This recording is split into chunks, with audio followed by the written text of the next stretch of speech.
বৃষ্টি স্নাত শরতের ভোরেই চারিদিকে রূপালী ইলিশের ঝিলিক। হাঁক ডাকে বিক্রি হচ্ছে মাছের রাজা ইলিশ। সরবরাহ বেড়ে যাওয়ায় সপ্তাহের ব্যবধানে ইলিশের দাম কমেছে কেজিতে 500 টাকা পর্যন্ত।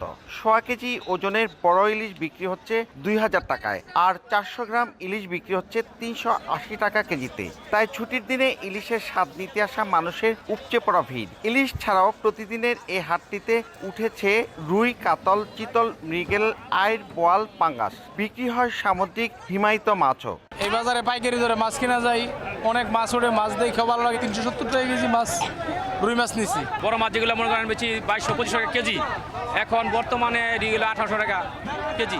আড়তদাররা বলছেন অবৈধ জালের কারণে সমুদ্র থেকে ইলিশ নদীতে আসতে পারছে না। 150-200 টাকা ছোট মাছে কমছে। মাছের আমদানি একটু বেশি, যার কারণে বাজারে টানতেছে কম, দামও কম। নদীতে মাছ নাই, সাগরেও পর্যাপ্ত পরিমাণ মাছ ধরা পড়তেছে না। এক এক নৌকায় যেখানে আপনার 10 আলি করে পাওয়ার কথা, সেই নৌকায় পাইতেছে 2 আলি 3 আলি করে মাছ। কারেন্ট জাল তো বন্ধ, এখন চায়না একটা জাল আছে, এই চায়না জাল, এই জালটা ক্ষতি করতেছে, ছোট মাছগুলি ধরছে।